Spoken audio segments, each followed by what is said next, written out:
నేను నా అమ్మలాగే ప్రవర్తిస్తున్నాను అని గ్రహించిన రోజు నా బాల్యం అంతా తిరిగి వచ్చింది.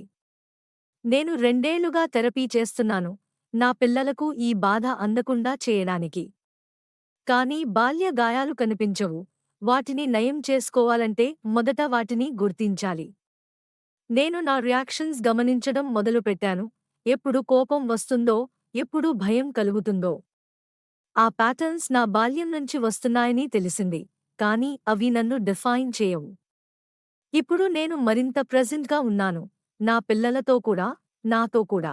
పాత పద్ధతిని విచ్ఛిన్నం చేసే విధానం మీరు మీ పిల్లలను పెంచుతున్నారా?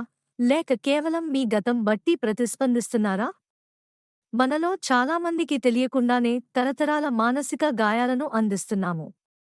ఎందుకంటే మనలో దాగి ఉన్న మచ్చలను క్రీస్తు నయం చేయడానికి మనం అనుమతించలేదు. ఈనాడు కృప ద్వారా ఆ చక్రాన్ని ఎలా ఛేదించాలో మనం నేర్చుకుంటున్నాము. ప్రతిచర్యతో కూడిన కోపాన్ని బైబిలు సంబంధమైన, వినయపూర్వకమైన నాయకత్వంగా మారుస్తున్నాము.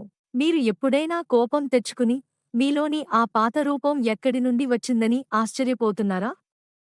తరచుగా మన తల్లిదండ్రులుగా ఎదుర్కొనే కష్టాలు వాస్తవంగా మన బాల్యపు గాయాలే.